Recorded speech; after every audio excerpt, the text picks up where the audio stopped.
full force. Are you kidding me? Yo, what's up? It's Mr. Young. And it's for in the building, bro. Bro, before we start, I just got off of watching AEW Dynamite. Same. As we are recording this, obviously this is on a Thursday. That's this right. podcast will be released tomorrow, which is Friday live. Yes. But bro, there's so much shit to talk about this week, man. Yeah, unfortunately, today is not my NXT day. Usually I watch NXT on Fridays, right? So I literally have no idea what happened on NXT because I have stayed off Instagram as much as possible because I've been biddy. I'm so biddy. Biddy. I'm so busy. I'm biddy. You know what I mean? Doing the business. Yes, business on Instagram.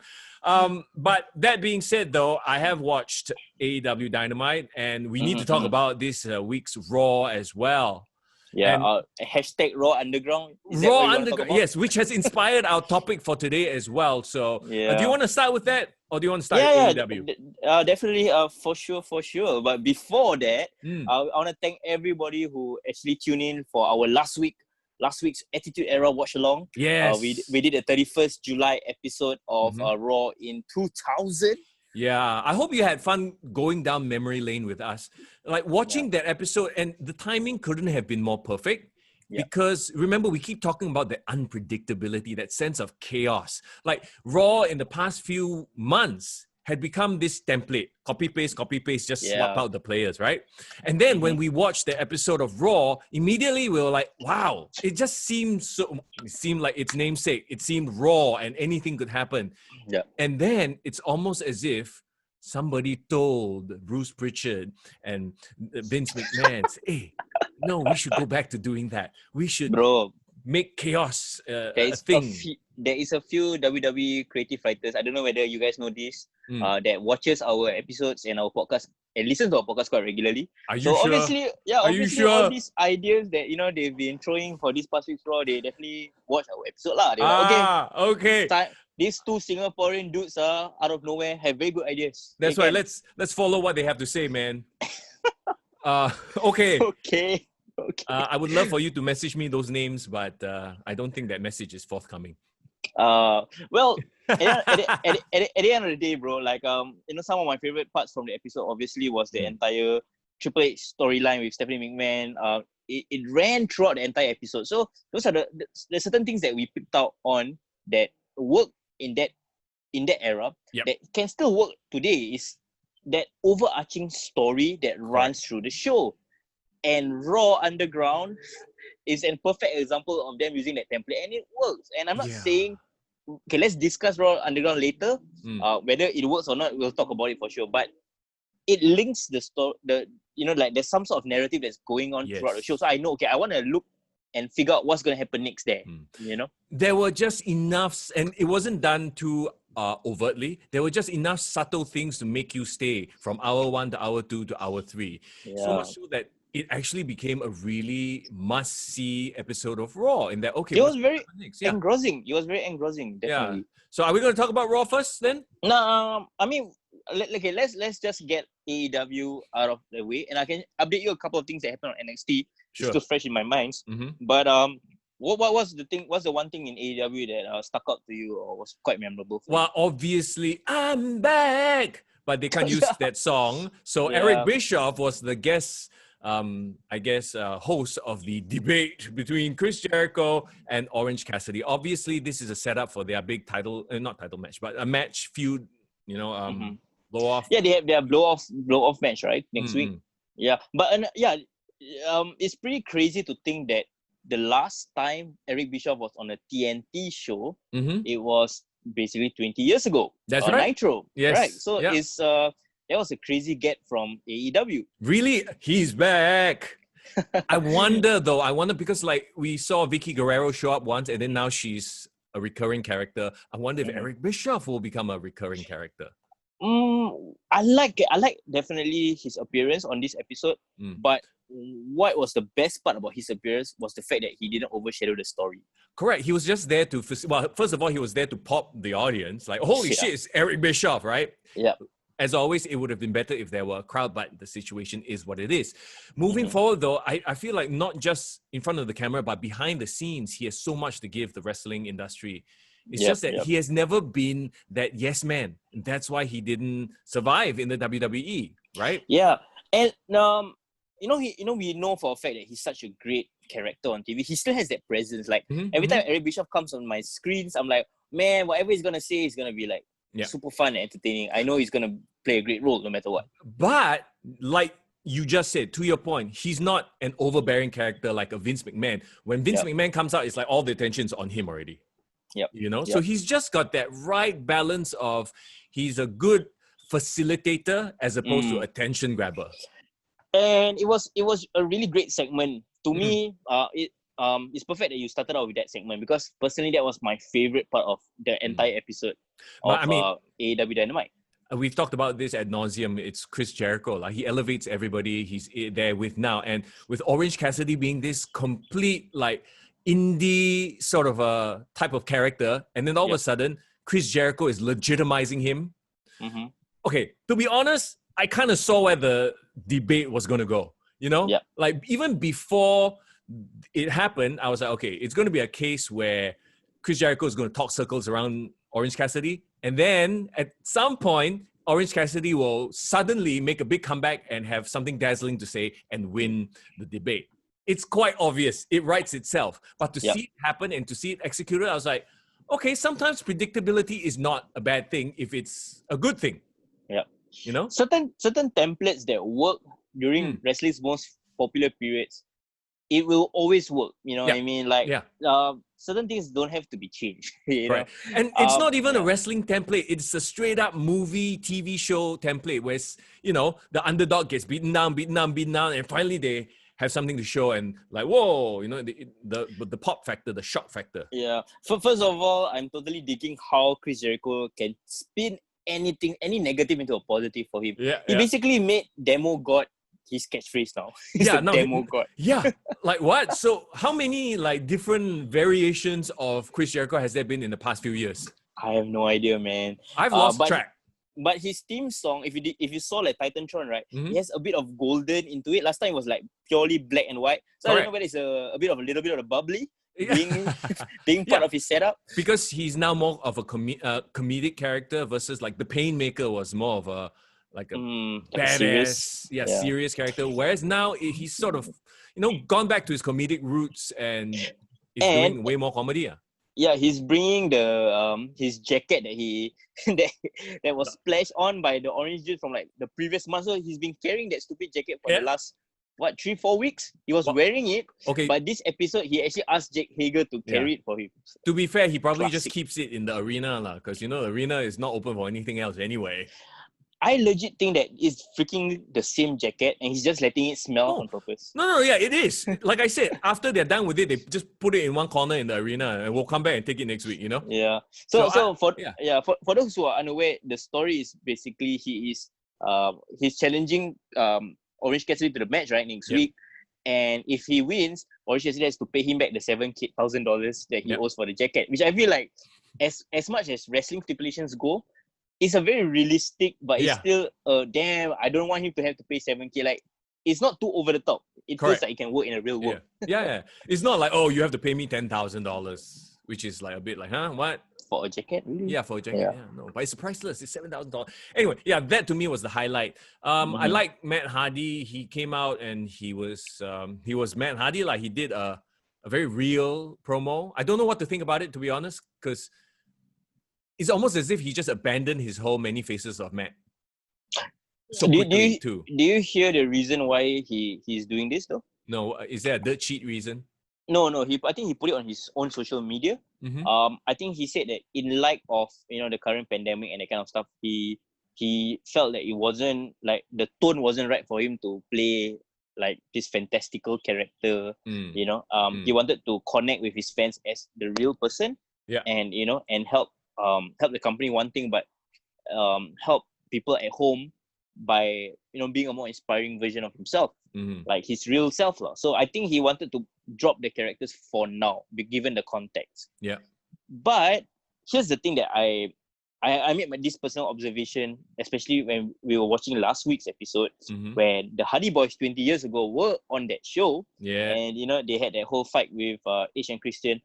Isn't it crazy, bro, that on that show from Raw in 2000, he was one of the smaller guys on that episode. But in this episode, especially facing off against Sammy Guevara, he looks like a freaking heavyweight compared to all these smaller athletic wrestlers. Like, yeah. you know, it's crazy, right? Yeah, to see yeah. how the body size in terms of wrestling really has changed. Well, I mean, he is getting older in age as well, so he's not as lean as he should be or was back then, I guess.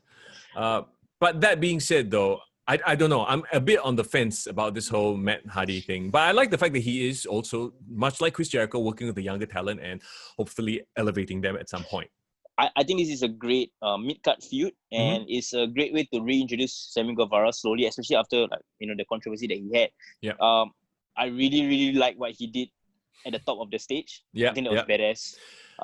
Like this week's episode of Dynamite was, I think, generally quite decent. Everything wasn't, even the Young Bucks weren't too offensive, and they were in there with Everything popped lah. Yeah, everything popped. They were in there with the Dark Order as well, which most of us don't give a crap about, right?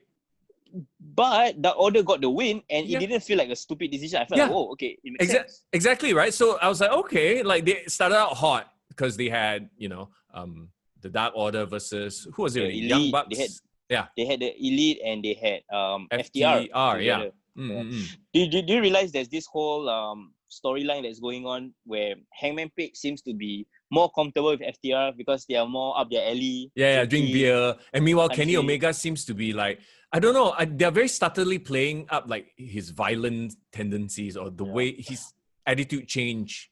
I really want Kenny Omega to turn full-blown heel and become like the cleaner. Yeah. I think that's what's lacking in his current character. And when he really pops off and turns and they pull the trigger on that, him and Adam Page, I think, will be a great rivalry to push like the stories forward.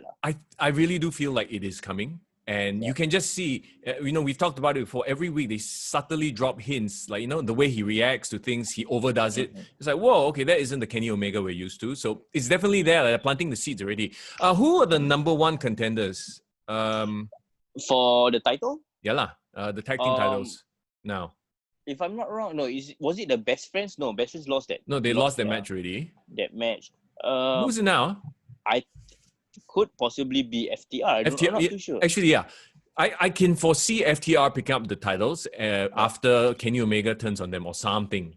Yeah, but I know next week there's Tag Team Appreciation Night. They're doing that.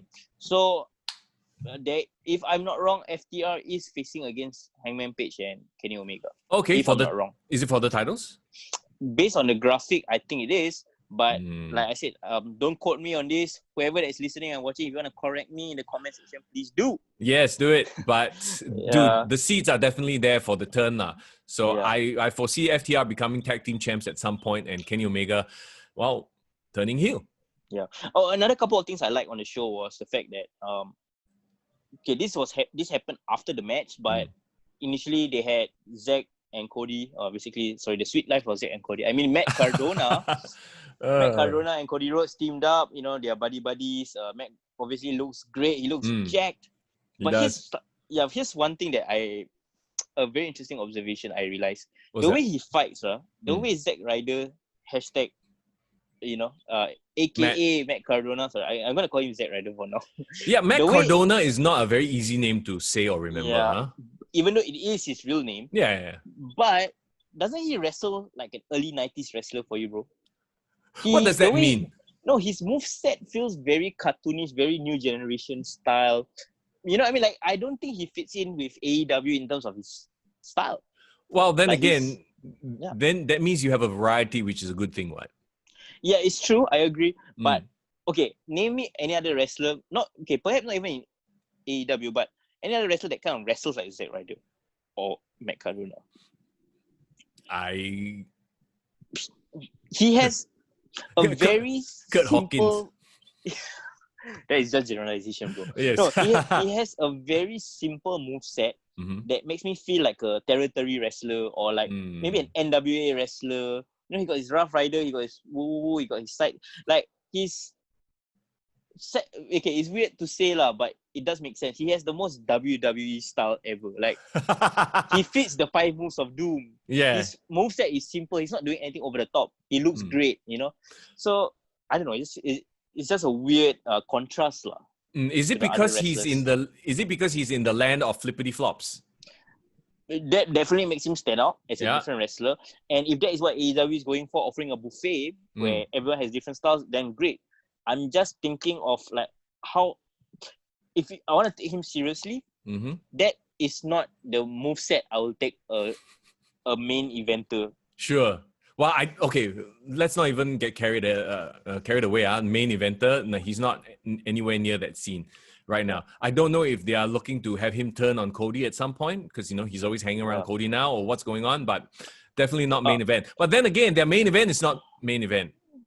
Well, okay, you know what I'm talking about. Let's talk about that in a bit. But still on this topic, right? I do believe that they will definitely have a rivalry, Matt Cardona and Cody. But I really, really want to see Cody turn heel, which I feel that the seeds are being pointed in that direction. The longer he holds this title, the more he'll become an egotistical emperor, Caesar, as Jake Roberts would say. And I can see Matt Cardona being that super underdog babyface that winning that mid-title cut. Mid-title feud, but the interesting to me that happened after the show was Scorpio Sky. Did you see that little interaction that he had? No, I must have missed it. Okay, so like after they won the match, as Cody was walking to the backstage area, Scorpio Sky appeared at the entranceway and just basically look at him, look at the title, and I guess next week they are gonna have that TNT match lah. Next week they're gonna have a TNT title match. Yes. Yeah, but why that was interesting was, don't ask me why, but for some reason I was watching AEW Dark this past week.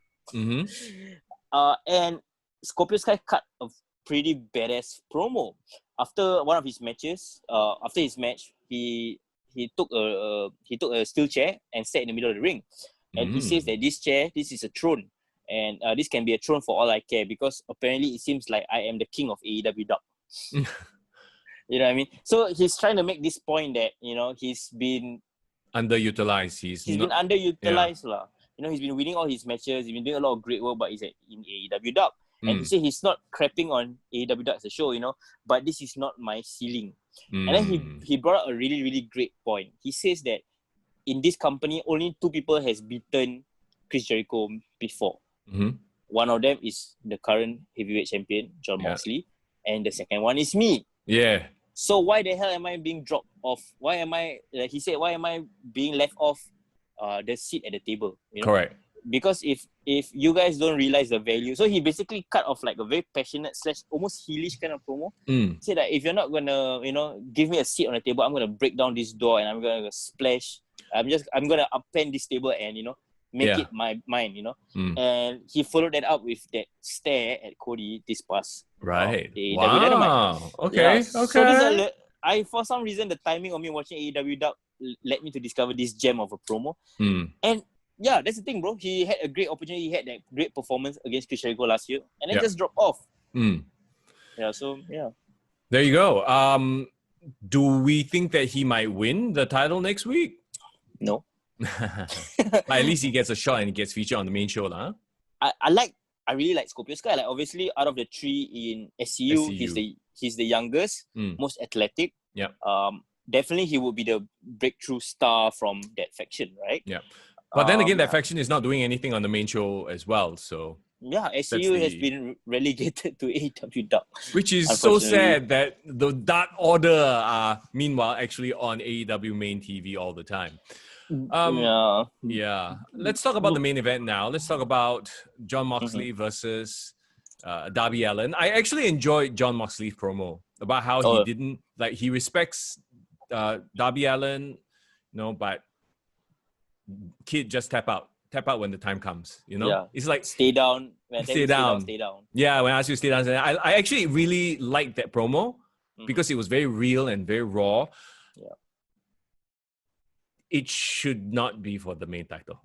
As in, you maybe still haven't. Yeah, no, I still haven't come around to Jon Moxley. Yet. No, like if he were holding the TNT title and he did that, I'd be like, okay, this is a damn cool upper mid-card or mid-card feud. I'm into it. The match itself, awesome. The 2 performers, awesome. I just don't buy them at main event. It's a fair point. I can see where you're coming from. I can see what he's lacking in terms of the main event. But as a story, right? Yeah. Obviously, they fought before. They had that one match. And so this from what I'm hearing, the commentators were saying, when John Moxley finished off Darby Allin with the paradigm shift in the first match, it nearly broke his neck. Yep. So he didn't want to. From what I understand, the story that's being told in this particular match is he didn't want to pull out the paradigm shift finisher. Yeah, because he doesn't want to end it. He wants him to stay down when the time comes. And I like that you can see the size difference between Moxley and Darby. Yeah. So when Moxley was doing all his hard hitting moves, his like super stiff clotheslines and all that kind of shit, right?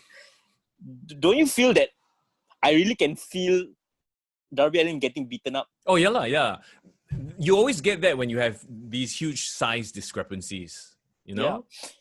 And it's crazy because, bro, Moxley in the Shield is like the smallest guy in the Shield. Well, I mean, but we all know Darby Allin is undersized in the, quote unquote wrestling world. So yeah, but here's my problem, bro. Like certain things, like when you're undersized, is still okay, still believable. But Darby Allin, I cannot imagine him as a world champion. No, honestly. Yeah, me like, neither. He will You're right. forever be like, even Jeff Hardy, like towards the time where he finally became a champion, I don't know, his size felt right, but I feel like Darby Allin is more like Spike Dudley than Jeff Hardy. You get what I mean? Yes, I do. I do understand what you mean. No matter how cool his look is, no matter how interesting his moveset, I definitely love the coffin drop and all that, right? This size discrepancy that was showcased in this match just proves to me that if you say that this is a mid-card title feud, I can imagine it, but not because it's Jon Moxley, because Darby Allin was the one challenging. Yeah. No, to me, I feel like it's because of both. I still don't buy John as a main event guy. But it looks like MJF is next in line, which, is it too soon for him to be in the world title picture? Well, then again, this is a mid-card feud, so. Can you imagine MJF being a world champion, though? See, that's the thing. I feel like it's too early for him. He hasn't even won a mid-card title yet. I feel like, you know what I mean? It's like, it's almost as if like DX Triple H back in the day when he was wearing long purple tights. Yeah. Did you see him as a world champion? No, you saw him as intercontinental champion, right? And him and The Rock were feuding over the intercontinental title. That felt right. Yeah. That is what I feel when I look at Jon Moxley, Darby Allin, and MJF. For some reason, I don't think he's there yet. They are like heavyweight champions for me. You know what I mean? Like European champions. I'm not telling everyone to go and take steroids. I'm not. But if you want to make wrestling a realistic thing, like, feel realistic, at least feel authentic, you have to treat your heavyweight champions as heavyweights battling for the title. Well, okay, that being said, I feel like it's also not about the size thing. I feel like it is the charisma, the X factor. It has to be there. Yeah. You know, like when Chris Jericho comes on screen, he immediately commands attention and he will make you feel something. Either he'll make you laugh or he'll make you feel annoyed. So, like, if you just go straight by size, then okay, like, it should be Luchasaurus or it should be Murder Hawk or it should be Wardlow. But none of them have the charisma to pull it off yet. But I feel like Chris Jericho is more larger than life than any of these people, in spite of the size. Yeah, and that's exactly what it is. I think it's about being larger than life. Yeah. Being someone that immediately makes you want to pay attention. Darby Allin, I guess because he has a very unique look, it gets a bit of attention. But beyond that, there is a story to be told, though. There is a story to be told in that if they can build something where he wins some kind of a tournament and he is the ultimate underdog. It's like in football, everybody loves when like a World Cup, some unranked country all of a sudden goes to the semifinals. That sort of a thing. I can see Darby Allin winning the world title then, but it cannot be a thing where he's ranked, and he becomes number one somehow. Yeah, like okay, I'll give you a couple of examples of small undersized world champions that is totally believable for me. AJ Styles. Okay. If you really look at AJ Styles when he had that match with Randy Orton, right? Randy Orton was at least a foot like towering over him, But I never felt that AJ Styles was outmatched in terms of the power or like, because he has that, maybe not on the mic, but he has that in the ring where he looks like a legit skilled wrestler, He wrestles like a heavyweight, and I'm not saying in terms of like he's doing power bombs and shit like that, but he wrestles like he can take care of himself in the ring. Correct, like, yeah. Okay, like Rey Mysterio when he fights someone like Mark Henry and shit like that. I know Rey Mysterio is always gonna be fighting from underneath. Yeah. But if AJ Styles fights like a Big Show, I think that AJ Styles will be more cerebral in the way he fights. Yeah. Like I don't think he will be like undersized. Like even if they do like power moves on him, it's like okay, fine. Like I can imagine it, but he's not gonna be cowering. Correct. Because of a weakness, Yeah. Another guy that people keep forgetting how short he is, Eddie Guerrero. But okay, first of all, Eddie Guerrero bulked up a lot at some point. When he became his heavyweight face, he did bulk up. But it's all charisma though. Like people loved him so much. I don't think it mattered what size he was. Yeah. Like even look at someone like Kurt Angle, bro. Like Kurt Angle is not that tall. He's like what 175. But I mean, okay lah. See, then you are talking about his legit, like his character. He's a legit athlete, like a legit gold medal winner at the Olympics, won it with a broken freaking neck and all that, we know. So it's the total package. We've always talked about this, right? It's the total package, not just one thing. It's everything put together to make that superstar. And to me, I don't know. I don't see it in John. I feel like every week I'm shitting on John, even though I actually do like him as a wrestler, as a character, just not main event. No. I mean, if you need to kind of like make doubters into believers. If he hasn't made you into a believer yet, then that is up to him to prove to you. Like now, but then the big question is, of course, then who is main event? It can't always be Chris Jericho. Who is your main event star? My guy. I mean, obviously Kenny Omega will get there sooner or later. But my guy, the one I'm really rooting for, is Adam Page. Adam Page is like the only like one of the newer guys there, right? Who, even though he wouldn't like the most built guy, but he still looks like he got the size to pull off and it looks believable, Correct. And that's what I'm trying to say. Like, you don't have to be like super jack or super tall, but you must look like you can handle yourself in a fight. Yeah. I think that's the only thing I would probably. That's the best, validation you need. Sure. Can take care of yourself. Yeah, I mean, and that is a very good point. Like you brought up earlier, AJ looks like he can handle himself in the ring. Yeah. Whereas like a Darby Allin looks like he's just a reckless boy throwing himself around. Yeah, and that was the story that was being told in that match. Like John Moxley, if he was in a bar, I think he would like fucking like put him in hospital if he had to beat up exactly. Darby Allin. Yeah. So that's about it as far as AEW is concerned in terms of notable mentions. Anything else? Nothing too crazy. I want to bring up something again. What? Taz was on commentary instead of Excalibur. Do we know what happened to him? Okay, I found out already. The reason he was told to stay home is being it's a quiet suspension apparently, bro. Basically some news came out about he made some racist comments or some sort of like some bad old tweet that resurfaced. So it's one of these situations. So I think he's being kept off TV until the situation dies down. Right, but I appreciate this commentary duo, trio way more. Like, I do not miss him at all. I love Taz. I love JR. Yeah, I've always loved Taz. But Taz is playing like some sort of heel commentator, bro. Taz is the best when he's the heel. When he talks shit. Like, okay, out of the three of them, right? Only Taz can afford to be a heel. And JR's not going to be heel. Definitely not. Shivani cannot. No, Shivani's always the straight announcer guy. JR is like the veteran voice, right? So Taz is perfect in there as a bit of a heel. And he's always been a bit like snarky anyway. Do you like the fact that Taz is pulling double duty though, doing commentary and still having his like managerial? Well, I mean, it would be like Bobby the Brain Heenan used to do it, so it's not totally unheard of, right? Once in a while, they get Chris Jericho in there in the announce booth because they know he's entertaining son of a gun as well. So what I feel like is just get rid of Excalibur, put him on dark or whatever after his suspension because I don't miss him at all. I feel like Taz adds so much more to this trio than Excalibur. Like nobody gives a flying fuck about this name, that name. The fact that he isn't yelling like random names of moves that nobody knows, only the real diehard indie fans know. I think it makes it a better broadcast. And you can tell that JR isn't trying to correct him. JR isn't trying to explain, oh, that's actually just a backbreaker. Or you know what I mean? Don't you think that to reach to be taken seriously on a national level, promotions need to not be too smarky? Yes. In how they call? What do you mean by smarky though? As in smarky, basically like what you said, the commentators are being super oh, it's a freaking topi sushi, blah blah blah. And I believe wasn't Joey Styles was known for that when he was in ECW? Yes, that's exactly it. It's fine for your indie fans with the very niche fan base. That's fine. They will always appreciate it. But if you want to go and reach your big numbers, right, and you're calling something I guarantee you 60, 70, 80% of the people don't know what air raid siren is. Yeah. You know what I mean? Yeah. But you can call it an air raid siren. It looks cool, but it is much simpler to say he dropped him on his neck. Yeah.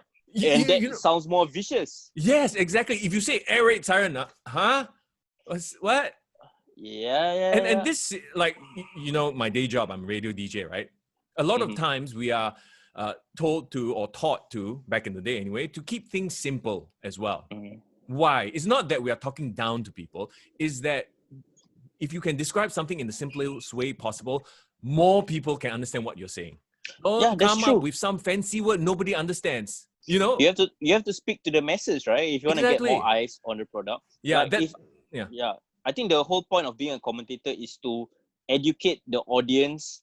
And that includes non-wrestling fans. Yes. If somebody has never watched wrestling before and they're sitting down, they're relying on the commentary to understand what's going on. Correct. Correct. So they have to tell the story in that sense.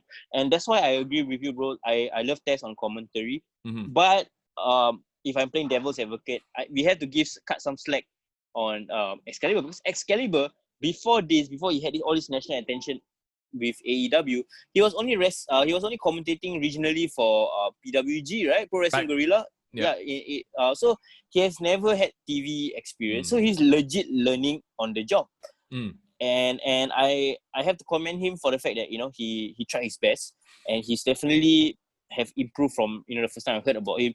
And there was definitely some hesitation on the part of JR when JR first worked with AEW. He was like, why is this guy wearing a mask? Why is he gonna be my commentary partner? And you can tell on the commentary itself when he would call certain moves, and Jerry be like, "Oh, what? Back in my day, we called it a backbreaker." Yeah. So that is the thing that AEW forever have to battle with, because they have the need to cater to their hardcore, indie fans. No. Here's the thing, right? Yeah. Your hardcore indie fans will still watch the damn product, even if you don't call it triple burrito or whatever the hell. In their hearts, they will know. Yeah. You know what I mean? It doesn't diminish the product in any way. All it does is get people who don't know what the hell, pick your move, flying pancake is, and or triple apple pie. In that regard, bro, what about Mauro Ronaldo then, and the way he calls on NXT? See, Mauro is like a little bit. He's not as bad as what's his face? Excalibur. He's almost there. No, I know exactly what you mean. And sometimes he drops very pop culture references as well. Not everyone might be into hip hop music. Not everyone, you know what I mean? Yeah. So he does it, and I feel like he's got a balance just enough. But sometimes he does overdo it. I will agree that he does overdo it. But like I said, it's up to his partners to kind of balance it out. I don't know whether because, JR is just I'm just going to collect my paycheck. I don't give a shit. But if he had someone who is more of on the balance, like Nigel McGuinness, someone who can kind of be a more stoic presence but still can keep up with him. Correct. Then he'll be okay. Yeah, definitely not Beth Phoenix. I mean, Beth, I think that she's doing an all right job, but she has a long way to go. She still feels like she's reading sometimes. I know female commentators are still pretty much new in the scene. They tested out with Renee Young, didn't get a lot of good reviews and stuff. But can you take, will you be able to be comfortable having a female voice calling action on pro wrestling? As long as they're good, yeah. I don't see why not. And to be honest, like with Renee Young, I feel like it's because they never let her be herself with Corey Graves. Mm-hmm. She had to fill that role, and so it wasn't, her style is more conversational, as in talking to people on a panel, interviewing. So that's more her that's strength. the best part. Yeah, as She's opposed really to like good at it. calling action, right? Yep. So maybe that was not the perfect fit for her, but even then, I dare say if they gave her enough time, she would have filled out the role quite well because she has that chemistry with Corey Graves. Yeah, and obviously WWE Backstage was really the perfect role for her, and it's such a shame that they cancelled the show. Yeah. I do believe Renee Young can be a great voice, but not as the lead commentator, because you still need to have like a voice that has gravitas. Even if you want to be a female commentator, I cannot. There's no precedent set yet. There's no female commentator that has caught my eye. Correct. But they have to have a very strong voice and like very, not say authoritative voice, but such a distinct voice that like, okay, when I imagine wrestling, I can imagine her making those calls. Right. So until someone can do that, if you watch the NBA, I don't know if they have female commentators in football, but I know the NBA, they have like guest commentators, they have, guest announcers, and a lot of them are very good. Yeah, very knowledgeable. They're very knowledgeable in the product. So I think it's okay that they're going down the Beth Phoenix route, because Beth Phoenix would know the wrestling product. Yeah, but she needs polishing. Yeah, she needs a lot of polishing, I feel. But give it time. All these things take time, right? They are firsts, and it will take them time to get to the level that, because these guys have been in the industry for so long already. You're talking about your JRs, Kings, whatnot. Yep. And okay, I think we should jump to Raw right now. NXT though, anything you want to bring up? So the only big news that I would probably say is Dexter Lumis is injured, like legitimately injured. Oh shit. Yeah, so he's taken out of like the NXT 30 ladder match, which is pretty sad. So I think that they had like a second ladder match, and I think they continued the story without him lah. So he's out. So that's like one of the saddest news. But the main event had such a weird interaction between Adam Cole and Pat McAfee. Okay. Like random, right? Pat McAfee. Do you know about the whole like drama between the two of them? Like, isn't Adam Pat Cole appeared on his show? Yeah, isn't he like one of their backstage host guys? He used to be an NFL guy, right? Or something like that. Former NFL guy. Then he's like one of like the backstage panelists, whatever not. But he has his like own radio show. Yeah, I know, and like he invited Sam Roberts. Yeah, he invited Adam Cole, and they had some sort of awkward interchange. Adam Cole walked off, and they're obviously playing up some sort of an angle lah. Yeah, so that's fine. You want to play like some sort of small angle, is fine. But something went down in the main event of NXT between the two of them, and I feel like the placing of this just doesn't feel right, because like, why the hell is Pat McAfee having a violent exchange with Adam Cole on NXT? Has he been training? Is he actually like a wrestler? I don't know, but okay, let me tell you, bro. As like a fan, like, and I have no context of any, what's going on. Obviously, Pat McAfee towers over Adam Cole. He's much bigger size. He's a former pro footballer, right? Yeah. So, I think he was on commentary calling the main event. It was like a Undisputed Era match, tag team match, title match with Imperium. Imperium, yes. Right? And Adam Cole was ringside managing his friends lah. But he got involved. I think he like threw like a water bottle or shoved the water, in Pat McAfee's face. And like they had like a super... Like they had like a pull apart, and the distraction caused, NXT's the NXT champions to like retain the titles. Okay, so Imperium won lah. Imperium won. Undisputed Era was affected. So this was when Adam Cole confronted Pat McAfee. Yeah. And I don't know, they challenged, they had words, blah blah blah. They had a pull apart, and then Pat McAfee actually got the upper hand over this former NXT champion. He pancaked his head, bro. What? Yeah. He like I think Adam Cole was like on the table. I need to watch. Yeah, NXT you watch it and then. you understand. No, but that's really stupid because it's stupid booking. Because like, how is this guy who is a nobody? Yeah, exactly. In the wrestling ring, at least, is able to take out and basically knock out Adam Cole. Your former NXT North American and main title holder, and someone like Pat McAfee isn't okay. He isn't even a main announcer. If he were a main announcer, then okay, or if Nigel McGuinness did that, fine. I don't know where's the story is going with this, like where they're trying to go with it. But if I'm taking all of that taking the context out of the situation, right? It was a really good pull apart. Like it felt legit. It felt like Pat McAfee threw the script and like, fuck this boy, he's like smaller than me, I can beat his ass. I'm gonna beat him up, right? And he literally beat his ass. The reason why it was so well done was like the whole all the bodyguards, like everyone that helped pull them apart felt legit. Like they were trying to stop Pat McAfee from doing this thing, from like embarrassing the wrestler, right? Yeah. And it even had a point where Triple H was actually pushing him away. Oh, is it? Yeah, and Triple H was shoving like legit, like, you, what the fuck you doing? Well, do you think they are really going down this whole like let's make it as real as possible route? And the fact that we are talking about it and it's a deal now. I think whoever's listening or watching this podcast, you guys see for yourself and see where you agree with me. Like that felt one of the more legitimate pull aparts I've seen on WWE in a long time. Like the last like legit pull apart that I felt was, do you remember? I don't know whether this is too recent for you to remember, but in the build up to 2017 SummerSlam, they had like Samoa Joe, Brock Lesnar, Braun Strowman, Roman Reigns. They were challenging. They had like a fatal 4-way match, right? And on one of the Raws building up towards that show, Samoa Joe had a super realistic like head-to-head like confrontation with Brock Lesnar. Like, they were really nose to nose. Right.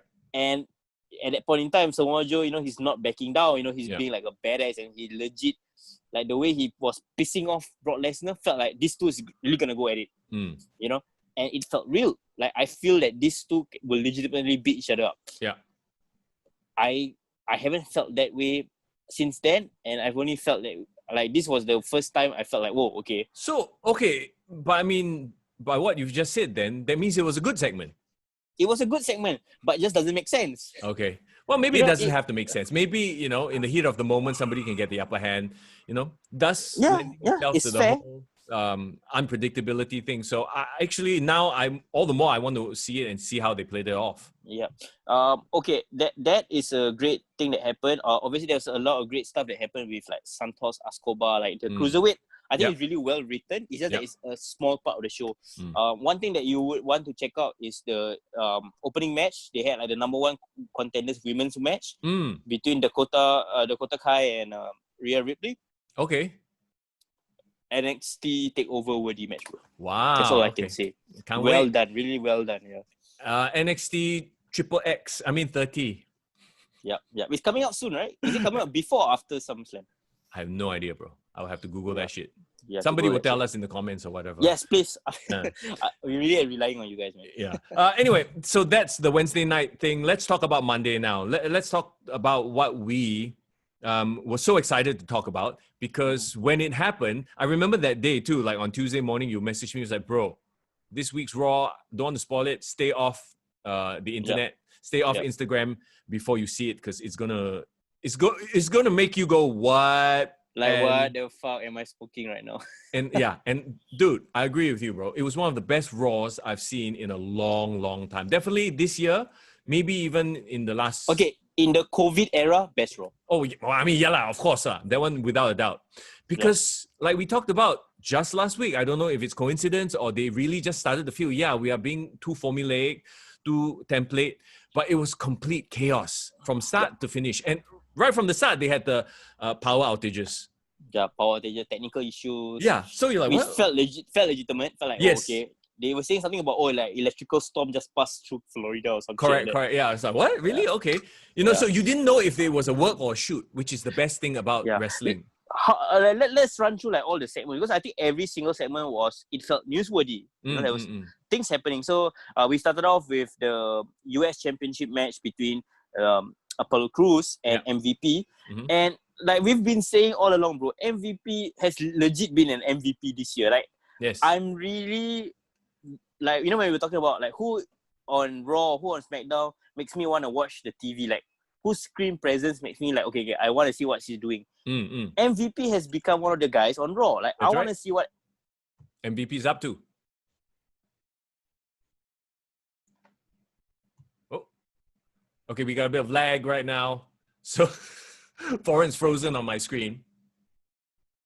All right. So, okay, guys, we'll ride it through. Okay, riding it through. Okay, Riding it through. Okay, All right, there you go. You're We good, got you're you good. back. Yes. Alright. Okay. We also had electrical storm just pass over our Yeah, houses. yeah. Technical difficulties. We're trying to keep things unpredictable, just like Raw. Yeah. Okay. So yeah, as you were saying, bro, the first match between Apollo Crews and MVP. So Apollo Crews won the match. And it's basically the champ. Yep. Were you happy to see him back? Yeah, I guess. I mean, Yeah. to be honest, his promo after he won, though, I enjoyed it. Like he showed a lot of fire. You know, it wasn't as bland as he usually was, but then again, it's still. Yeah. I like what MVP also said after like the match. Like he was complaining that like there was a lot of bullshit. Like he should Lights have lost the going title. out. Like I was being distracted, so he's being a typical healer, which it was really cool, and it sort of led to, or was a build up to what would happen at the end of the show. And that's what we're talking about. Like something that started at the beginning of the show, the narrative continued throughout the show, which is perfect. That's right. So always works. Yeah, the match itself, to be honest, I kind of missed most of it because I wasn't paying attention. Nothing about it grabbed my attention. But MVP is mostly character work at this point. So yeah. Okay, then we got Asuka, Shayna Baszler. Yes. Asuka obviously is still under storyline is wanting revenge, for whatever happened to Kairi Sane. Really, really sad to see Kairi Sane go. I don't know whether you saw the video that WWE did for her. Really, really well done. Very emotional. But of course, Asuka is carrying the story. And Asuka basically went face to face with at first wanted to confront Sasha Banks. And she had her match with Sasha Banks and all that, and is challenging her as well for the title in SummerSlam. That's right. But the most interesting thing about the entire story right now is the face-to-face confrontation between Asuka and Shayna Baszler. You like how Shayna is being presented right now? I feel like she's not here, not there. Like she's not a face, not a heel, which is very interesting to me. So like she'll fight anybody, which fits her character as well. She's like a tweener, and we don't see tweeners too often. So that is to me quite interesting. Since she's being reintroduced back on Raw, like she disappeared for a while, right? But ever since she's been introduced, like the last week or the 2 weeks ago, she's been badass. She's been badass. She's been well perceived on Raw. So I like that they're building her up to be a legit contender because regardless of Sasha or Asuka winning, I really want to see an Asuka and Shayna match. I think it's pretty badass. Yep. Okay, then we move on. Talking about the women. Hey, Ruby Riott and Liv Morgan. So, okay, their whole little back and forth, Ruby Riott, like all of a sudden, I was wrong. I had issues. Yeah. Was it well played out to you? The only thing I'm really happy about this is that at least Ruby Riott is being utilized, because when she was on her own, so bad. Yeah, nothing, like she had nothing basically. But the reason and like the reason that she gave on why they want them to come back together, I think was really, really well done. She made a lot of great points. Like she was legit jealous that Liv Morgan didn't need her and showed that she could thrive without her, and like all she just wanted was the Riott Squad to ride again. And I can, in certain situations, I can empathize with that. Like I'm sure you have been in a situation where you wanted to get away from your best friend or whatever it is, and then you feel like they were stunting your growth, and then when you got away, then you realize, shit, man, I miss my friends. And then to see your friends doing well without you makes you angry. Like, shit, I'm the one that's supposed to leave you, and then now you guys are doing better than doing me. Well. Like, what fuck? So I can see where she's coming from, and I think that made her really sympathetic. Like I felt Ruby Riott was quite sympathetic in that segment. And of course, seeing Liv Morgan on screen is never a bad thing. So I love Liv Morgan. Leave it at that. Kevin Owens, the KO show. As always, Kevin Owens. The more we see of him, the better. I feel like he's settled though in that role where he's not really the main event guy. He's just a facilitator. Yeah. And I like that he's the shit steerer. Yeah. On his KO show, and obviously he was involved with the women's segment, which I think is a good move because it gave Kevin Owens something to do, but it gave his rub. Like people watch Kevin Owens because they like Kevin Owens, right? Yeah. But now he's giving that rub to the certain parts of the women's division. That's not given the rub. Yeah. Of course, Ruby Riott and Liv Morgan faced off against the Iconics. Well, finally, you have another team in the tag team division that can challenge. I guess the Riot Squad is back. Yeah, but 2/3 of the Riot Squad, but it's still the Riot Squad. So it's always a good thing to have more tag teams because they need a freaking tag team division right now. That's right. For the women's. Yeah. Especially after they broke up the Kabuki Warriors. So yeah, they need that. Drew McIntyre came out to do his promo, and then of course he had his face-to-face with Randy Orton. What did you think?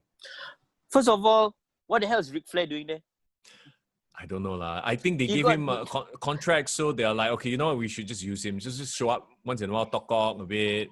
Because Randy doesn't need a mouthpiece. Yeah, Randy doesn't need, like, Randy is like 10 years too late for him to need a mouthpiece. He's already established, you know. Exactly. At this point in time, I feel like Ric Flair being there takes things away from Randy even. Like, I feel he can stand on his own. But that said, you know, it was a really, really good promo between both of them. Like, it was. Like, that as a heavyweight title feud, there you go. I can get behind. Yeah, I can buy it. Yeah. As opposed to, and I'm saying this as an AEW fan, as opposed to a Moxley versus Darby Allin or Moxley versus MJF. It just works on every level. Both, you know, physically, when you look at them visually, they look like they could contend for the world title. You know, definitely not Mox versus Darby or MJF. I really like what Drew brought up with regards to Randy, saying that, you know, Randy could have been the leader of the locker room, could have taken over the mantle of John Cena, but he was too selfish. Correct, yeah. So they are playing with these sort of real, quote unquote, real life rumors about how these wrestlers are in, you know, backstage. So I really enjoy that. So it made the promo a lot more real. It came across really well, and I like that, you know, Drew McIntyre is not a fool in front of Randy, because, you know, a lot of people, when, you know, face against Randy Orton, they probably come across second best. Yeah, because they always eat an RKO out of nowhere, and it looks stupid. But even if they have to eat an RKO, even if Drew has to eat an RKO, which is inevitable, he has his Claymore, which I feel is equally as a badass, devastating finisher. So they are equal in a lot of regards. And I don't know, man. I love Randy Orton, but I really want Drew McIntyre to succeed. I don't want him to get, quote unquote, buried in this feud. Right. Well, we'll see what happens then. Nia Jax suspended indefinitely for beating up a WWE official. I mean, isn't this what they did with Nyla Rose? Who's the guy, lah? Pat Buck. I don't know who's he. I don't. Backstage employee apparently. Was he like a former wrestler, retired, become backstage? I think so. Yeah. Then he's like, okay, I can take a few bumps here and there from Nia Jax. Yeah, this is exactly what what's her face? Nyla Rose did. So they look like they look like they can be related. So, you know, same universe perhaps. Okay, yeah. No, multiverse also, like slightly different universe. Nyla versus Naya. Okay, but you see, slowly and quietly, the women's division on Raw is starting to look stacked. Yeah. We got one time Nia Jax running around doing crazy shit. We got Shayna Baszler lurking in the background, and then we have the Asuka and Charlotte feud that is pretty strong, pretty compelling. So, and they still have the time. You know, they still gave screen time to other parts of the women's division to build them up, like the Iconics, Ruby Riot Squad. Yeah. So that's great. So far Raw has been wonderful. It's been awesome, and it's very rare for us to say that, because for those of you who has been listening to the podcast, you know when we shit on WWE, we really shit on WWE. It's not that we shit on them because we like it or dislike it or we have a bias. It's like we are just telling you what we feel based on how we feel when we watch it, right? Okay, next up, then Shelton Benjamin gets his 24/7 title run cut short. Yeah, a triple threat match. There was like random ninjas appearing, but I really like Akira Tozawa though. Like he has a very comedic face. Like he looks like a guy who can be the anime series. Yeah. But okay, why is it Japanese wrestlers in WWE invariably, like 80% of the time, become some sort of a comedic character? They have to play to that stereotype. I don't know. The Americans seem to they cannot connect a Japanese guy unless he's like wearing some sort of like ninja outfit or ninja outfit. Yeah, it's like playing to these biases. It's like, oh come on, can't we see like some bad, like when was the last time? Okay, they might come in as a badass, but at some point they'll suddenly become some joke character. Now, don't get me wrong, I enjoy seeing Akira Tozawa. You know, at least he gets screen time, right? But like he's a ninja and he has a bunch of ninjas who are not Japanese. First of all, when he won back the title from Shelton Benjamin, I just realized that I really, really like Akira Tozawa's theme song. Oh, right. Yeah. It's pretty catchy. So for those who haven't heard it, please listen to it again. You get what I mean. But I was a bit sad because I thought when Shelton won that 24/7 championship, he's gonna make it legitimate. But I guess he only lasted 2 weeks. Well, he has other plans. I get yes, as we'll talk about later. But he does look good wearing that 24/7 title. I must say. He does. He looks badass, huh? Yeah, like the Hurt Business when they had like MVP with the US title and they had like Shelton with the 24/7. Look like like a faction, bro. It looked like freaking. I mean, Nation of Domination is probably too on the nose, but like it looked like a corporation. Yeah, No, it fits the visual of like they are this badass, like a badass basketball team. Like a crew. Yeah, or like a football team. Right. Yeah. And you don't want to mess it up because, bro, all of them. If you look at them, they all are jacked. They all have the presence, but for some reason, for some reason they haven't been presented that well in WWE, and that's on WWE. Now. So I guess they're doing a lot to rehabilitate their images. And I'm really, really happy that Shelton Benjamin is being rehabilitated in this way. What is interesting though is like all this is happening like on one episode. It's not like a slow build. Yeah, which is kind of crazy thing about this episode. Somebody just take over? Like, I don't get it. Like, is it really all Bruce Pritchard doing it? I never thought he's capable of that. Yeah, right. Well, we'll have to see if it keeps up or if it's just a 1 week thing. They just struck gold. Yeah, here's the funny thing. Like, when we talk about how Raw in 2000, it was so unpredictable. Like, every single segment had something going on. Yeah. That was what it felt like this past episode. Like, even though they were throwing random shit to see what sticks, they even had like a bunch of guys who blew up the generator. You know? So, okay, that is another story point that I guess it's going to be a long, drawn out. Their faction apparently known They're debuting a faction, Retribution or something like that. Heard about that, yeah. So, throughout the night, if you realize they had like a camera pointed towards a room, right? Correct. And like, so that's the thing. Is Retribution? No. My question though is, everyone thought that it was this Raw Underground thing that was causing the blackouts, but it turns out it's not. It's another. So it's a different storyline. Yeah. So I thought it was gonna be a bit of an overkill if they debuted a new faction in this episode because there were so many things going on. Correct. So it's great that it was like drawn out. So that was really interesting as well. Like okay, now they got like a GTV equivalent. Well, my question is though, are they trying to be like, oh, remember the guys we fired recently? It's them. Oh, all of them coming back. Oh, that would be. Imagine what? But they're all in TNA, what? Or I don't think WWE is capable of that. One is in AEW, but it could. I feel like that is the idea. That is what people are like. Oh, it's the guys that they just fired. If the WWE is really, really badass, like if they are capable and all powerful as it is, they actually fire people so that they can bring them back as part of a storyline. I think that would be badass.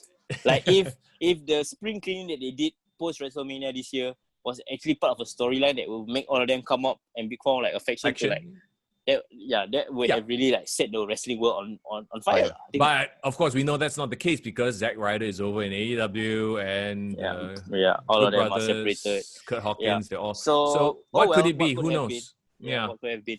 Are we gonna talk about it yet, or are we still gonna talk about other stuff first? What else do we have? Okay, Sasha Banks and Shayna Baszler. Okay, that happened. Okay, then to me though, I felt like it was a bit abrupt how they all of a sudden Raw Underground debuts in the 10 o'clock hours. Like, huh? What is this? Because this was not announced at all. They just sort of alluded to it. Oh, Shane McMahon has a surprise for everybody. Yeah. So, okay, before we dive right into Raw Underground, that was what I think was lacking from the hype of Raw Underground. Imagine, bro, if Shane came up and like the first segment of the start of the show say, you know what, I'm going to introduce a brand new concept. Stay tuned for the third hour. Correct. I'm going to show you to my Raw Underground. We set up like a ring roll. So basically, he kind of like debut the concept, or like even if he doesn't debut, he say, "I'm gonna come out with something new. It's right outside. If you want to find out, tune in." And then like everyone's like, "Okay, what the hell is it?" Right? Yeah. And then like throughout like the first 2 hours of Raw, like maybe like a Charlie Caruso is like trying to tail and follow Shane McMahon. It's like, "Hey, what's going on? You guys have to wait to find out." So like it builds in anticipation, you know. And then like finally, like like Shane is like standing in front of a door and it's like, are you guys ready for the third hour of Raw? My time. So I'm gonna show you another side of Raw that you've never seen before. Welcome to my Raw Underground. And then he like opens the door and like everyone like is following him into some sort of like back basement alley which leads to that warehouse. Yeah. Then that, you know, as opposed to like boom, just got some shit out of nowhere. Yeah, essentially the build to it was a little bit abrupt, I feel also. And I mean, I guess, you know, it is what it is. It wasn't as bad as it could have been. Now, my problem with it is the idea of a work shoot, in that can they pull off a work shoot? A brawl for all, basically. No, a brawl for all was a shoot. Which is why it failed, because, you know, you had people you didn't want getting pushed to actually win and, you know, stuff like that. And this is obviously a work shoot lah. Yeah, like a work shoot where they can actually progress storylines. They can, you know, push certain people. As an MMA viewer, it looks like they are just doing hard sparring. It doesn't look like a real fight. It looks like hard sparring. Okay, so it looks too manufactured. Yeah, because you ground and pound, it doesn't look like real ground and pound. It looks like they are still protecting each other, which is obviously what we wanted. I'm not saying they should go and, you know, potato each other, right? But at the same time, if you're going to present a product that is underground fighting and like a mixed martial arts inspired, then I don't know if people will buy it. Okay, so a couple of comparisons started coming out from the internet. I love the internet. They do this, right? So they were saying like first rule about Raw Underground is you don't talk about Raw Underground. So obviously they make the Fight Club a reference. Yeah. But one reference that came out, which I think is more appropriate, it really feels like those old school Def Jam games, like PS2 games. When you sent me the WhatsApp, I was like, dude, that is the perfect analogy. And while seeing what happened at the end, it looked even more fitting. I know, right? Yeah. Okay, first of all, here's the last few things that I expected to turn up in 2020 on WWE. First, I never expect strippers and female dancers to be on they on Raw. They weren't strippers, they were just dancers. Exotic dancers, But basically, I wouldn't be watching that with like my 6-year-old nephew. No. Yeah. And secondly, they had the GTA music. They had like the hip-hop music. Yeah. As part of the background, which I think was really, really dope. I think that kind of like reinforced the Def Jam vibes. Bro, it is straight up. I'm sure whoever wrote this or the team that wrote this played Def Jam. They have to have. Yeah. And I like that Shane is like the so-called face of this because we've always heard rumors, right? That when Shane bought like, you know, he's always the one with like the crazy ideas. Yeah. We remembered there was a couple of dirt sheet stories when Shane bought WCW. He actually wanted to keep Nitro, and he wanted to basically really own Nitro and let them compete on Raw or like take over Raw. Raw becomes like the Nitro show, and then SmackDown becomes like their main show. Like there were even talks of them dropping Raw. Yeah. So and there was also obviously his idea of relaunching ECW, right? And when he wanted to relaunch ECW, he really wanted to make it just an internet-only show. Yeah.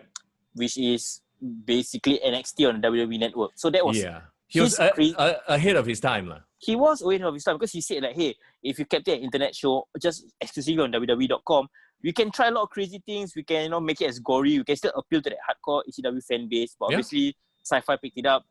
Vince got involved. So I think a lot of like the great ideas that could have happened, Shane probably pushed for it and like, never mind. And don't you think maybe because the ratings are so bad right now and like interest on wrestling is so low that maybe Vince is finally like, okay, fine, Shane, you want to do whatever you want, okay, fine, give it a try. You know, let's see what sticks. And the fact that Shane is invested in this makes me want to get invested in it. Okay, my question is though, is he really invested in this or is he just a storyline guy? Like, was he written in as a character and somebody else came up with this? Based on what he see on his social media, it seems like he is the one spearheading this. Okay. He I think he posted on his Instagram, which I posted on our social media on Keep to the Guide, right? He said that, hey, you know, thanks for all the feedback, working really, really hard. To make this work and looking forward to the episode 2. So I feel that he is putting a lot of his, I guess, influences. Definitely he's a fan of MMA. That, yeah, he trains and everything. Okay, let's actually talk about the product then. And what they started out with some big dude, Dabaketo, which apparently is an NXT trainee. He was Baba Tunde. Yeah. And he was that guy in the huge ninja outfit that was fighting in Extreme Rules. That's him. the backlash. Yeah. Backlash. Okay, so my question is, what is he? Did they call him up just to be a random fighter for one scene, or is he actually going to be built as a Raw Underground mainstay? Okay, That's my question. My thoughts or my assumption is the same as yours because I have no idea. From what I see that they were trying to present this was like obviously the rules of Raw Underground is there's not much rules. Like whoever wants to be on on the ring, they will stay on the ring. If they manage to beat the other guy, and they're gonna stay. So they had to kind of they kind of had to present or establish the ground rules and have like some sort of like crazy big villain, to like be dominating and start off the thing strong, right? So it makes sense to have a 7-foot guy, someone who looks super menacing to kick off this whole premise. And when he was beating them out and doing ground and pound, I felt like, whoa, okay, it's definitely different from just like I don't know WWE fights. Like it's simulated, but it really really feels choreographed. But this felt messy. This felt like a fight. Oh. You don't agree? You don't agree? Say it. Well, maybe I watch more MMA than you do. But it looks like just sparring lah. It looks like an MMA spar. It doesn't look like they're trying to hurt each other, which is a huge issue for me because if you're trying to present something that is supposed to be real, it always boils down. Comes back down to this, right? It's harder for me to suspend my disbelief when I'm watching something that's a simulated shoot. Maybe the reason why is because the way I'm looking at it, I know it's not real. We all know it's not real, but the way I think that they are trying to present it, it's not that they're trying to present it as an MMA fight. I think you must. I think you have to go along what they're trying to portray as really an action scene of an underground fight club. Correct. Yeah, it's like a movie scene of an underground fight club. Yeah. No, I get it. But here's the thing though, if they do it every single week, it was different, it was unique, right? For 1 week, but every single week, can they tell stories with it?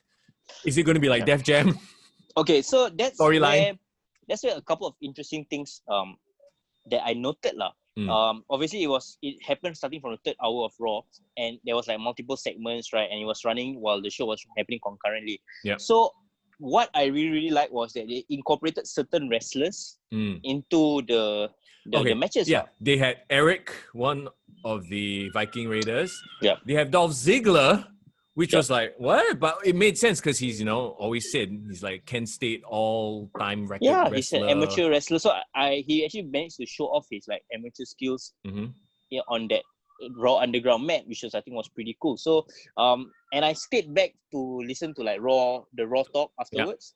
And there was a very interesting storyline where Dolph was like, hey, man, this is really great. I really enjoyed it. And he was like sitting on the panel with R-Truth like, hey, next time I come in, like, why don't you join, man?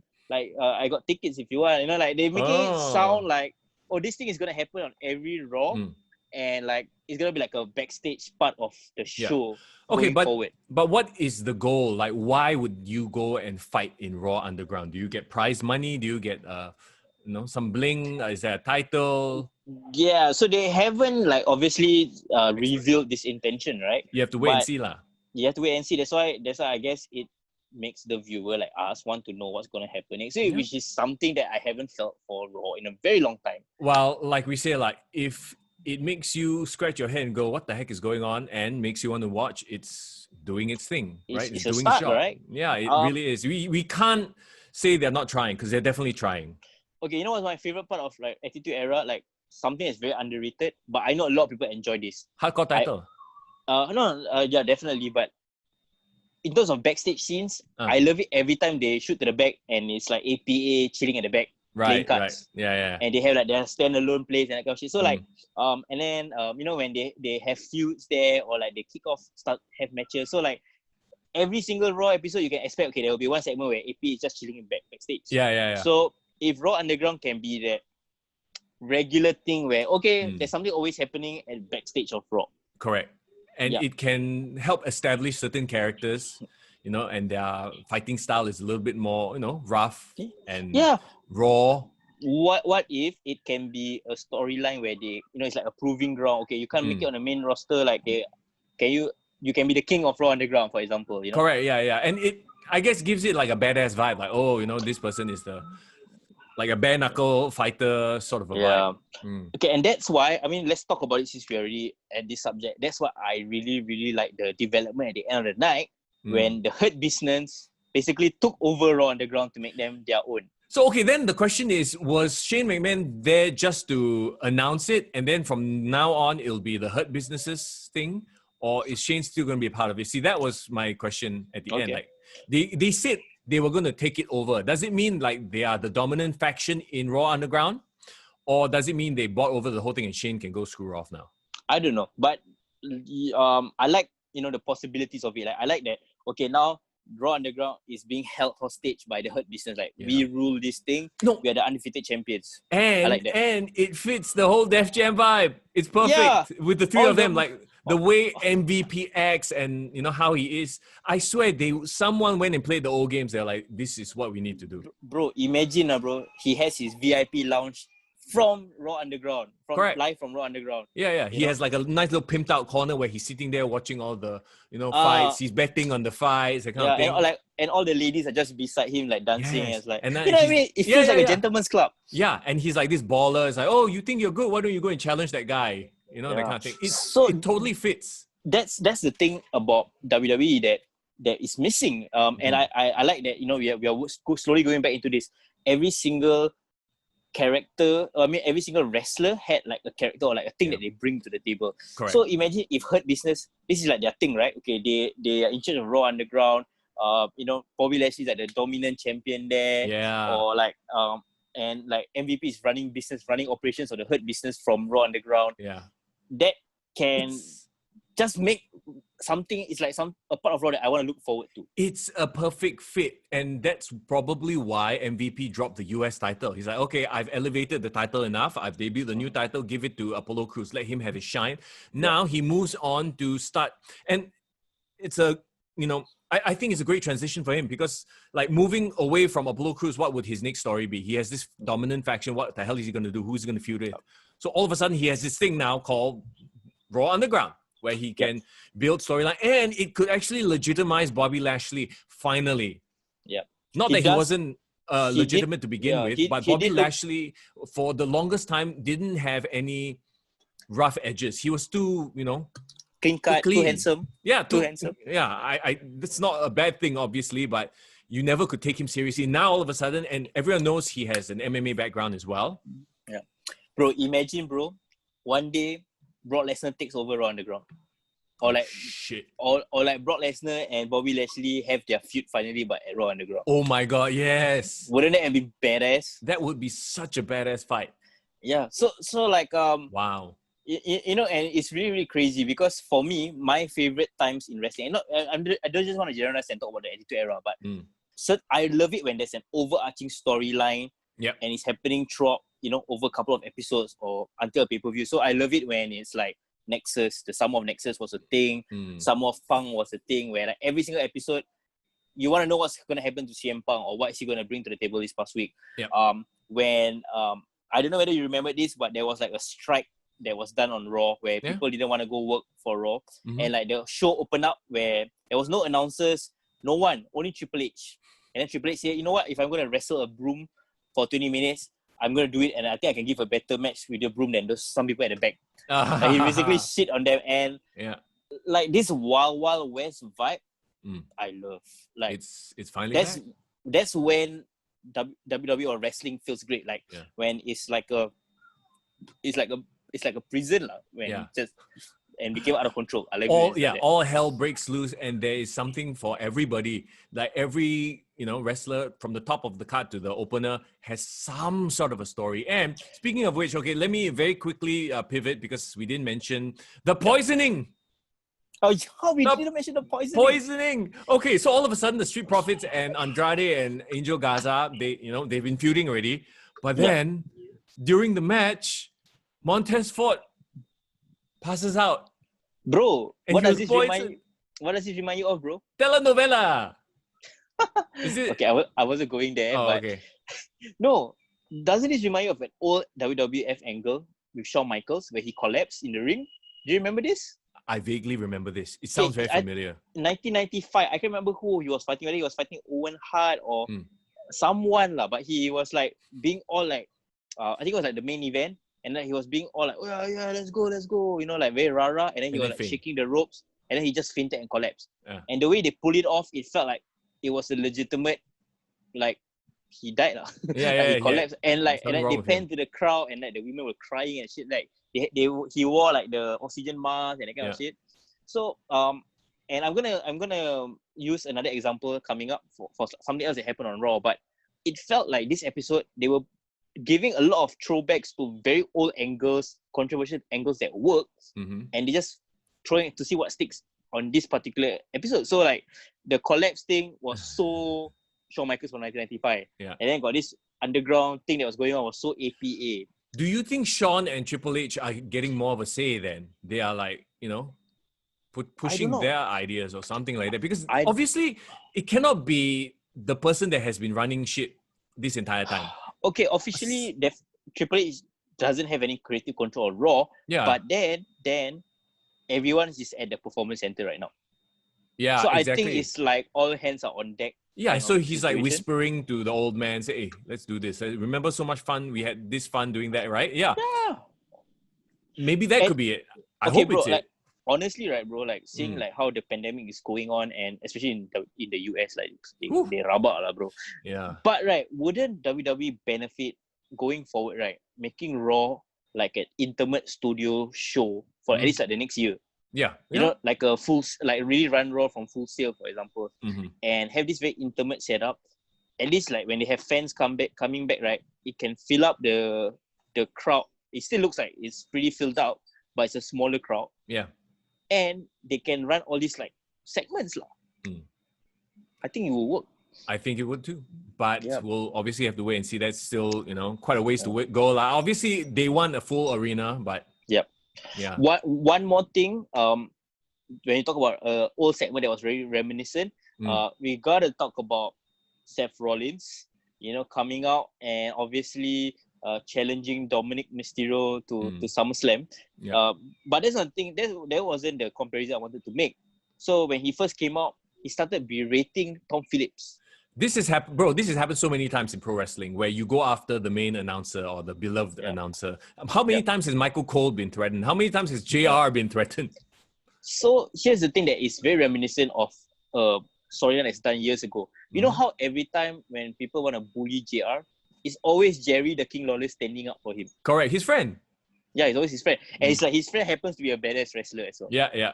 So Samoa Joe. And you know who, to me, delivered the best promo this entire Raw? Samoa Joe. Like Samoa Joe was such a badass. He was, oh my God. That actually, of all the things that happened, right? They were all really good promos, really cool stuff.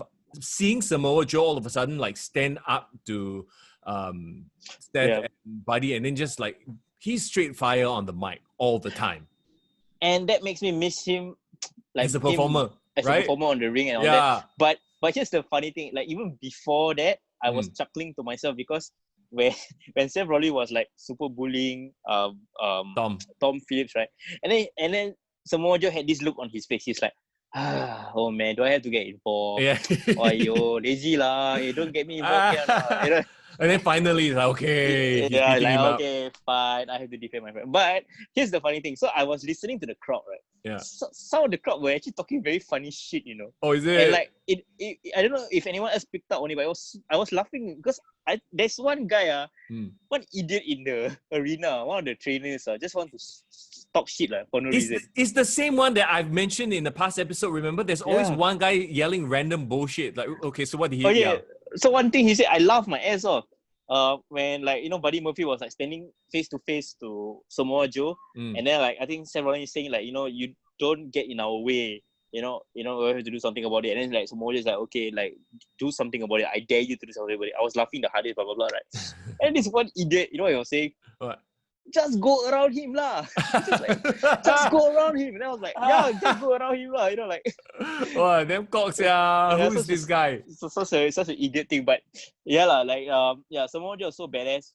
But then like to me, Dominic Mysterio didn't have to come in and with a kendo because like I suddenly felt like I wanted to see a Samoa Joe versus Seth Rollins match. But we all know that that's not going to happen. He was just there to set up. He's like injured or something, is it? Like, I think so. Yeah. Yeah, very sad but Dominic coming in with the kendo stick, beating everybody up. I thought it was pretty cool. I really like Dominic. I told you, in the last episode, he's growing on me, and I really want to see how he looks like wearing wrestling tights. I can't. You know what? To be honest, I would rather him not wear wrestling. I hope he wears like shorts, like exercise shorts, to really sell the point. Like this is not a real wrestler, even though I know he trains. Okay, so somebody brought up a very funny point on like the comment section. He's like, he speaks and talks like Rey Mysterio, yes. But his aggression is a bit like Eddie Guerrero. Oh, for fuck's Is he really the puppy? Is he really I'm your puppy? But the way he was so violent, he got a bit of that Latino hit on him. Latino heat. I wonder. And then wasn't there that meme, like SummerSlam, the custody of Dominic match? And then 15 years later. Yeah, 15 years later, he's fighting Seth Rollins. Oh, doesn't it make you feel old? I feel old. Yeah, because we were literally there watching that angle play out, right? And then now he's a grown man. I remembered like him as a kid. Like I really cannot see he's the same person. And because the thing is, because Rey Mysterio is ageless, he never changed. Correct. So it's like I cannot see how Rey Mysterio in 2005 and 2020 feels now. It's like the same person, Yeah, it's crazy, man. I love though. I'm so happy that we are talking about Raw in such a fun way. Like we really enjoyed ourselves. And that visual at the end, let's now go back to the Hurt Business, right?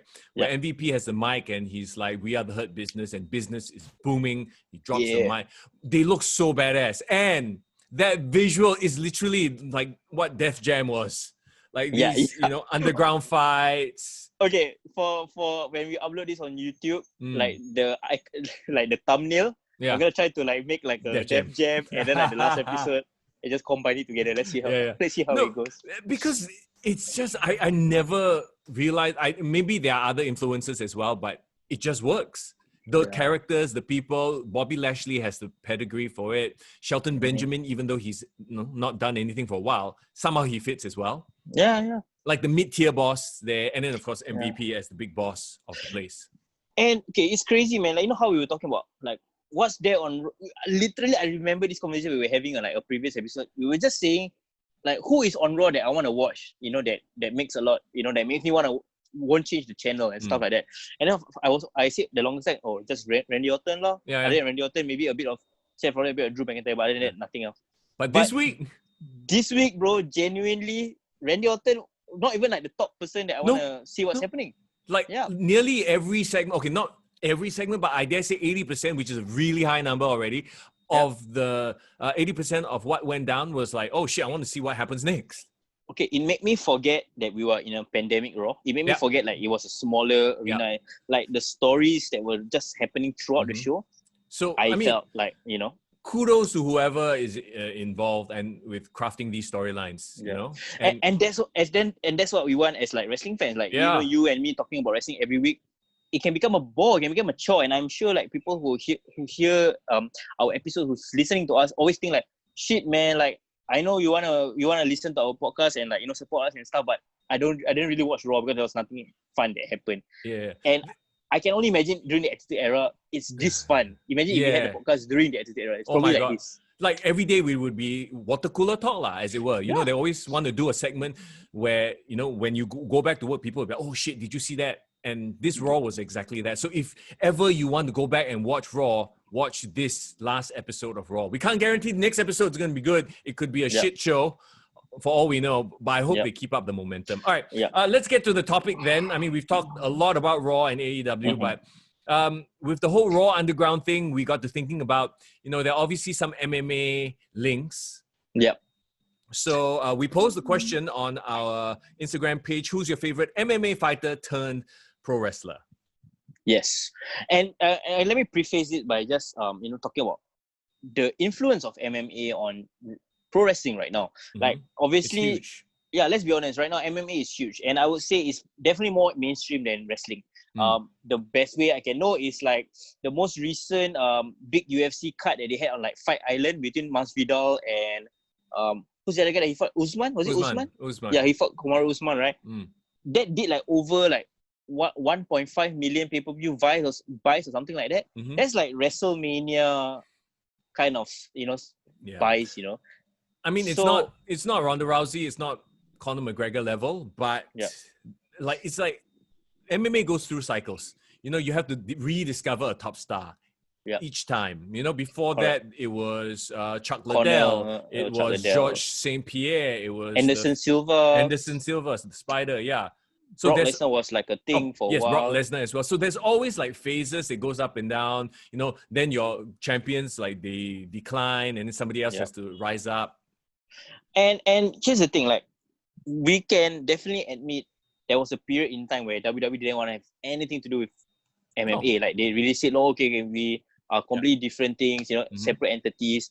Even as far back as Ken Shamrock, back in the day, when Ken Shamrock came to WWE, he was really like known as like an MMA star, one of like the toughest, legit tough men in the world. And they brought it up in the sense that is his gimmick, the world's most dangerous athlete.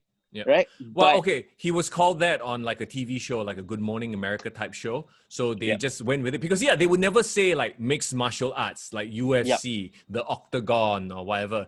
Yeah. So what do you think changed it for WWE for them to start embracing? Could it be? Is it really Brock Lesnar? It's Brock Lesnar and just going with the times. Just admitting that the UFC is huge because they can't ignore it anymore. You know what I mean? Yep. They're not so stupid to say, if they still ignore it to this very date, then they'll be really dumb. Yep. And I believe, right, like, okay, of course, Brawl for All, they had that whole fiasco back during the Attitude Era. And like they kind of dabbled their feet in it by having like martial artist and wrestlers like, Steve Blackman, obviously Ken Shamrock. But I believe like really Brock Lesnar's stardom and how well he did in UFC. MMA, UFC, and then after that he straight away returned to WWE. Of course, they wanted to parlay that success he had, and they're trying to convert some of the fight fans to like, hey, Brock Lesnar is back in WWE, so what's happening in WWE, right? Yeah. But I really think he opened the doors because ever since then, especially this past decade, let's just look at this past decade.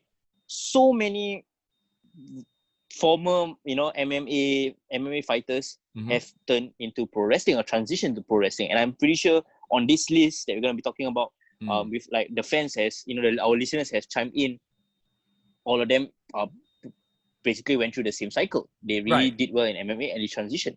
Yeah, well, I mean, okay, to be fair, not everyone did well. Some of them did do some here and there. Yep. Some of them, like Shayna Baszler, I don't think her MMA career was very decorated. Please correct me if I'm wrong, but she was one of the 4 horsewomen, like with Ronda Rousey, Marina Shafir, and Jessamine Duke.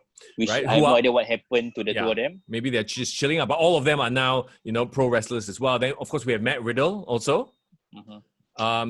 Who else do we have?